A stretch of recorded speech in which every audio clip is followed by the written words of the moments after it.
السلام عليكم ورحمة الله وبركاته. Soomaaliya waan salaamay meel kasta adduunka joogtaan qeyr iyo abshir iyo bashbash baan rajeynayaa Soomaali weyne qeyr iyo abshir iyo bashbash meel kasta adduunka joogtaan sheelaagta subscribe-ka wadankiina qof kastoo videogayga ku cusub yahay sheelaagta subscribe-ka ay saaro kuwii hore ii saaray waxaan leeyahay shukran qeyr Allahna siiyo Soomaaliya aan isla dhageysano Mama Aliya maamada joogta Ingiriiska Mama Aliya maasha Allah mar dhow baan dhageystay hadaladeedii maasha Allah Soomaaliya ka hadlaysa iyo kuwaneeto isku sheegiyo musharaxa kuwan isku sheegiyo musharaxa iyo sila iyo darxumada Soomaaliya taalo bay ka hadlaysaa balan isla dhageysano qeyr Allah siiye midna reerka la joogtay midnada inanta weyn ba ahayd la qashay hablow saasa leeno qalanaya amalkeeni baa leeno soo saaray saasa leeno qalanaya saasa leeno kufsanaya caruurteeni ciil baa u geeyay magafe markay number 1 galaan iskuulka number 1 galaan ee hooyadood soo barbaariso ayaa qabiil lagaga qaadaa xitaa social muxuu ahaayay kooraska yar ee la siiyo kooraska yar uu heli lahaa waxa lagaga qaadaa qabiil markaas midaan baasin baa la geeyaa ciilku markuu ka bato iyo muraaradillah abu isaada geeriya nala midun baan noqonay nin baa tahay tahriib markaas uu cadawaysu dhiibaa gabdhihiina waa kuwaasa waxaan idin sheegayaa waliba gabdhaha Soomaaliyeed aan leeyahay kuwii maanta soo banaan baxay waa la laayay oo waa la jiijiiday oo waa la xidhay naayaa waa ma hadli kartid wixii la rabaa lagu samaynayaa ma ficilku waa kaas kuwii damiirkoodu danqaday siriya ayaa oo qayliya oo nafta intaa mooday ma hadli kartid baa lagu yiri naya ma hadli kartid saarabto baa laga yeelaya waxa la dhihi jiray gabdhaha inta la kufsado barigii jamaaduhu baxeen ma bar dhala aamus kacaan baa lagu beerayaa marka la kufsado ay qayliso aamus ma barbaad ku qabeen ma barbaad ku dhalee kacaan baa lagu beerayaa maanta ay taagan tahay hadaba tii hada shay ki maanta iyaal iskuulkeed waa la dilay markay kufsadeen saf ka mareen dabaqay ka soo tuureen markaad soo hadbaxday aad tiri qaylina mid baa ku xidhay this is absolutely disgusting waxay ka hadlaysaa markii xamdi la kufsaday ilaahay u naxariistay laakiin sheekooyin badan baa ku jira waa sheekooyin story waxa ku jira hadallo fiican oo murti leh oo inaa wax laga qaatana wanaagsan ninkii aqli leh baa wax ka qaadan kara kii aan kan haysanina dee sibay u dhaafi kii kalena uu dhuuxi waxbaa u kordhaya maasha Allah this is disaster waana camalkeena waa inaga camalkeena weey yacni maaha waxaan waa inaad eegtid waxa sababtan waxaan keenaya markay wax yaddamaan baddi baa laynoogu celinayaa maamul goboleed baa laynoogu celinayaa waad arkayseen wacalaykum assalaam wiilka yare gaajada iyo tooshka wax ku bartay ee aqal Soomaaliga degan waxba isku sameeyno anigoo naaga nin iska dhigin waa ma eegi karaa waad eegi kartaa taray garaa inaad naag la saaxiib noqo marka hore dumar isbarta aadna nin baro soo marka haddaad ka hesho hadbi ku noqoto go for it qalin gal carruur baad ka hadlaysaa adaa lagu soo socdaa saaxiib ukunta meeshay kuu taalayna waxaad u dooratay ragga xamar dhagaha iskula jira aad arkaysid gabdhihii agtoodii intaa lagu kufsado ka muusanaabayaan agtooda nafta looga gooyeen dabaqa looga soo tuuray nin ka hadlay lahayn kuwii carcararay ee damcaynay mudaharaadaana jeelka laga buuxiyo gabdhihii waa la laayay mas'uuliyaddu markay u taalaa waa ilka kii dhigay uu ergootoy iyagaynu leenahay madaxdii meeday kan meeyay keer meeday Soomaali meel kasta way ku dhimatay wadankii gudihiisa way ku baaba'een dibadihii way ku baaba'een oo badii baa la tagtay oo dibadihii baa lagu tooganaya hadda maalin dhawaato Minnesota mise Mareykanka laba wiil waatay isku toogteen wiil waatuu midka kale toogtay saas dibadina ugu baaba'een ayaga isku tooganaya Soomaaliyana way ku dhamaadeen qaar baa badii la tagtay qaar baa hareerihii wadanka adduunka oo dhan bay saa Soomaali ugu baaba'day marka imtixaankana kor saaran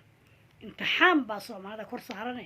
imtixaankana kor saaran allaha naga qaado ilaahay ha naga qaado balaayada korka naga saaran balaaya ku habsatay ilaahay balaayada nagu habsatay naga qaado rabbiyo nimadeennii ilaahayo maanta may gabadh xijaabka intay dhigato gabadhi intay xijaabka iska furto isqaawiso dabagaab xidhato ilaahu may maanta xamar dhex lugayso afarta koonaad ka soo qaylinaysaan xijaab bay dhigatayey way isqaawisayey baad nagu soo boobi lahaydeen ilaa hadda cid lagama hayo ma garanaysaa xijaabkan gabadh hadday maanta xijaabani odhan lahayd xijaabkii wakaa oo intay magaalada dhexdeeda ku dhigto iyadoo qaawan lugayn lahayd miyirkeeda iyadoon la hubsan baa halkaa lagaga wada shaabuugeyn lahaa la odhan lahaa ha la soo qabto ha la garaaco gabadhaasaa la wada odhan lahaa maanta wataa xamdi cid ka hadlaysana male xitaa tala lama odhanin gabadhaa ha la baadho frijeerka inta la geliyo si loo ogaado inta qofay bal arrintan gashay xitaa xalay baa la dilay saakana waa la aasay waa maskaxdayda waxaa ka degi waaye waayo cadaalad baaban eli sugaynba qaybtii xamdi waan gudbiyey waxaan rabaa waxyaalo kaloo muhiim badan ay ka hadlayso inaan dhagaysto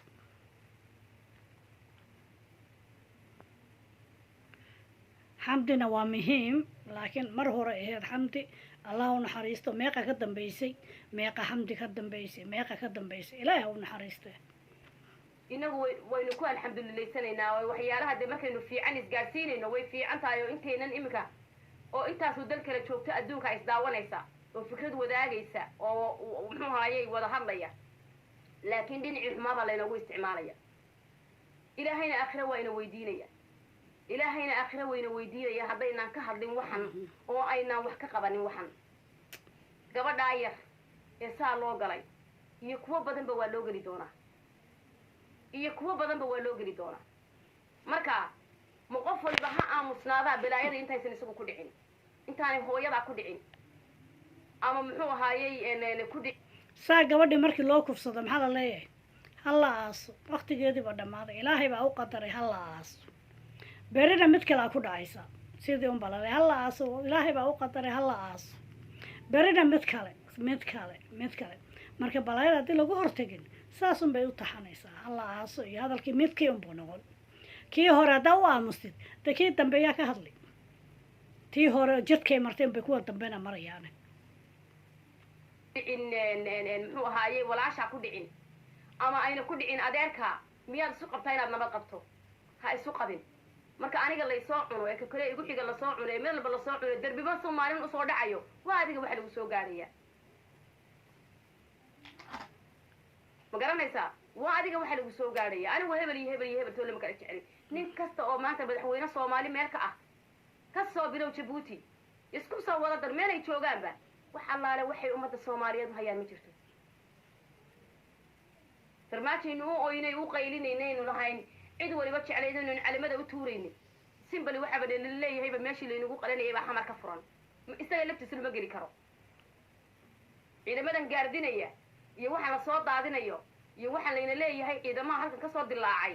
waxaan layna leeyahay hadda ma laba bagjar oo isqabanaya meel aan la gelin karin baa idiin furan oo laydinka dhoofinayaayo qofkii madaxiina ma geli karto kana ma geli karo magaalo madaxdii bay ka furan yihiin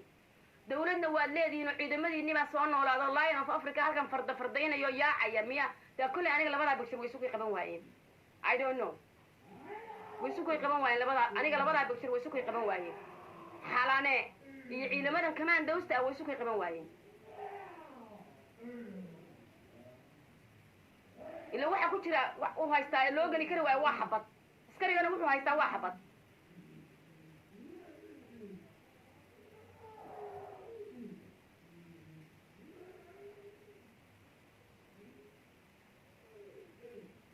xorriyad haba yaraatee jirtaan haysanaa ma jirto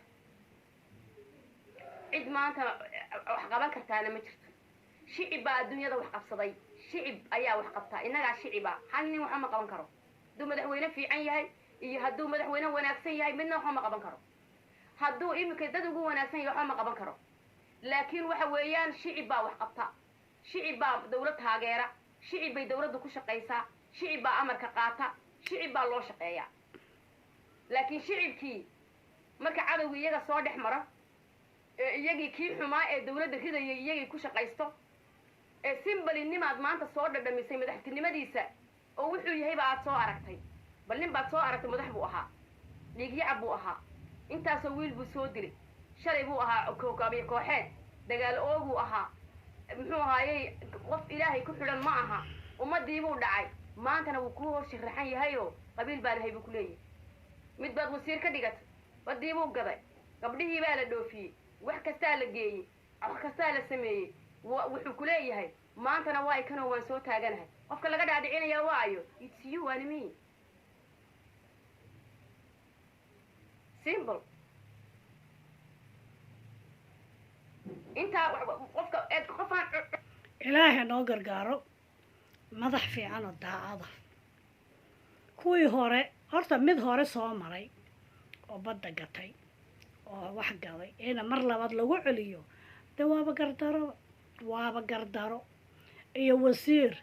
iyo wax kale oo xumaatadiisi liiskiisii hore u yaalo ina mar labaad lagu soo celiyo de waaba qalad haddaa la dhoohneen laguma soo celin karo ilaahu ma kula dhasho halkaa ka bax baa leedahay tuuga kala jirin ma garateen soomaali hadday dhoohneen dadkii xumaa kuma soo celinayso soomaali maasha allah wax la arag waa la ilbaxay qabiil ma jirto xumaatadii waa la ogaaday meeshii xun iyo meeshii sanba ilaahay waxaan ka baryaynaa mid wanaagsan oo hogaamiyo